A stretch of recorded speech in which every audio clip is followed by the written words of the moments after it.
مفتی صاحب بدعت کسے کہتے ہیں؟ کیا جو لوگ تیجا، چالیسواں یا دیگر فاتحہ نیاز وغیرہ کرتے ہیں اسے دین کا حصہ نہیں سمجھتے، بس یوں ہی کروا لیتے ہیں مرحومین کے ایصال ثواب کے لیے، جو نہیں کرتے انہیں برا بلا بھی نہیں کہتے، تو کیا یہ بھی بدعت میں شمار ہوگا؟ اور ان کے یہاں کا کھانا کھانے کا کیا حکم ہے؟ اور برائے کرم یہ بھی بتا دیں کہ شرک اور شرکی عقائد میں کیا فرق ہوتا ہے؟ کہ کچھ لوگ بریلویوں کے بارے میں کہتے ہیں وہ نبی صلی اللہ علیہ وسلم کا عالم غیب و نور وغیرہ مانتے ہیں، وہ مشرک نہیں، ان کا عقیدہ مشرکانہ ہے، حالانکہ قرآن میں کہ نبی انسان ہے، اور بریلوی حضرات ہی جو بھی اسے نہ مانے ہوتے۔ دیکھیں یار، یہ سوالات بار بار آ چکے ہیں۔ بدعت کا بنیادی مقصد یہ ہوتا ہے کسی بھی چیز کو دین کا حصہ سمجھ کر، دین کے مقاصد میں شامل کر کے دین کا حصہ سمجھ کے کرنا، کہ بھائی یہ دین کا حصہ ہے، تو کسی بھی چیز کو دین کا حصہ بنائیں گے وہ دین میں ظاہر ہے کہ آپ نئی چیز ایجاد کر رہے ہیں۔ اب اگر کوئی تیجا، چالیسواں ان چیزوں کو نہیں مانتا اور ویسے کبھی کھانا کھلا دیتا ہے، ان مخصوص ایام کی پابندی نہیں کرتا، ویسے ہی کبھی غریبوں کو بٹھا کے کھانا کھلا دیا، تو اس میں تو کوئی حرج کی بات نہیں ہے، اچھی بات ہے۔ لیکن اس طرح دن متعین کر دینا، تیسرا اور چالیسواں اور برسی فلاں اور یہ چیزیں ظاہر ہے کہ یہ بدعت ہے، کہیں سے ثابت نہیں۔ اس طرح جب چیزوں کو متعین کیا جاتا ہے وہ پھر مستقل ایک روایت بن جاتی ہے اور اس کو لوگ فالو کرنا شروع کر دیتے ہیں۔ جو نہ کریں آپ دیکھ لیں ان پہ طعن و تشنیع ہوتا ہے، اور ہمارے ہاں ان کو پتہ نہیں کیا کیا الزامات لگائے جاتے ہیں، تو یہی بدعت ہونے کی نشانی ہوتی ہے۔ باقی مشرکانہ عقائد اور شرک میں ایک تو یہ ہوتا ہے نا کہ کسی کے بارے میں آپ یہ کہیں کہ بھئی یہ مشرک ہو گیا، یہ بہت بڑی جرات کی بات ہے۔ کسی کے بارے میں ظاہر ہے یہ فیصلہ کرنا کوئی مذاق نہیں ہے۔ ایک یہ کہ آپ یہ کہیں بھئی یہ عقائد مشرکانہ ہے۔ عقائد مشرکانہ ہونے کا مطلب یہ ہے کہ بعض اوقات کسی کا عقیدے کے جو الفاظ ہوتے ہیں وہ مشرکانہ ہوتے ہیں، لیکن وہ اس میں کوئی تعویل کر رہا ہوتا ہے۔ تعویل مطلب کسی طریقے سے اس کو جسٹیفائی کر رہا ہوتا ہے، اس طریقے سے کہ اگر وہ جسٹیفیکیشن مان لی جائے تو وہ شرکی عقیدہ نہیں بنتا۔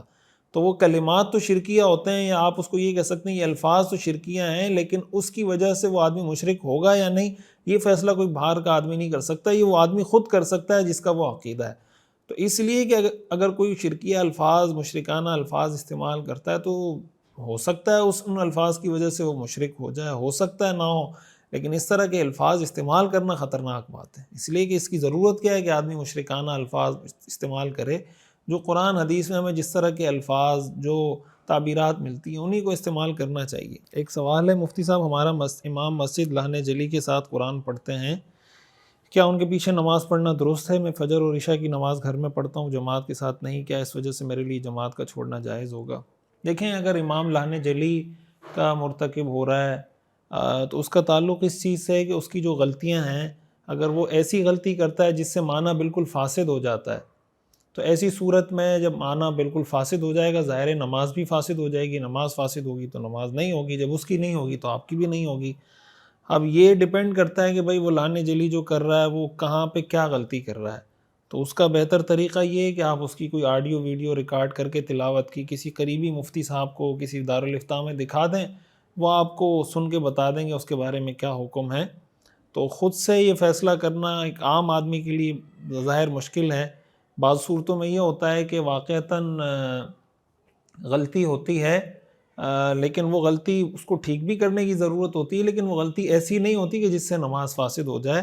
اور ہمارے ہاں چونکہ جہالت عام ہے، لوگوں کی تلاوت بہت زیادہ اچھی نہیں ہوتی بہت سی جگہوں پر، تو اگر اس طرح غلطیوں کی وجہ سے اطلاق یہ کہہ دیا جائے کہ بھائی کوئی غلطی کرے تو اس کے پیچھے نماز ہی نہ پڑھیں، تو ظاہر ہے کہ پھر تو مسجدوں میں نمازی بہت کم آئیں گے اور مسجدیں ویران ہو جائیں گی۔ ہمارے ہاں المیہ یہ ہے کہ ہمارے ہاں جب کسی کو امام رکھا جاتا ہے تو اس کا امتحان لینے والے وہ ہوتے ہیں جن کو خود قرآن پڑھنا نہیں آتا، وہ امام کی قرات چیک کر رہے ہوتے ہیں، تلاوت چیک کر رہے ہوتے ہیں۔ یہ بہت عجیب سی بات ہے، اور ظاہر ہے کہ اگر کوئی ٹیلنٹڈ، کوئی باصلاحیت، کوئی سمجھدار اور ذی استعداد شخص آئے گا، اس کی اپنی کچھ ریکوائرمنٹ ہوتی ہیں، اپنے کچھ تقاضے ہوتے ہیں، شرائط ہوتی ہیں، جو عموماً ہماری مساجد کی کمیٹیوں کے حضرات کے لیے بڑی گراں ہوتی ہیں، مشکل ہوتی ہیں۔ تو وہ کہتے ہیں کہ ایسا امام ملے، نماز بھلے غلط پڑھائے، قرآن بھی غلط پڑھے، لیکن ایسا ہو کہ ہمارے ماتحت رہ کے چلے۔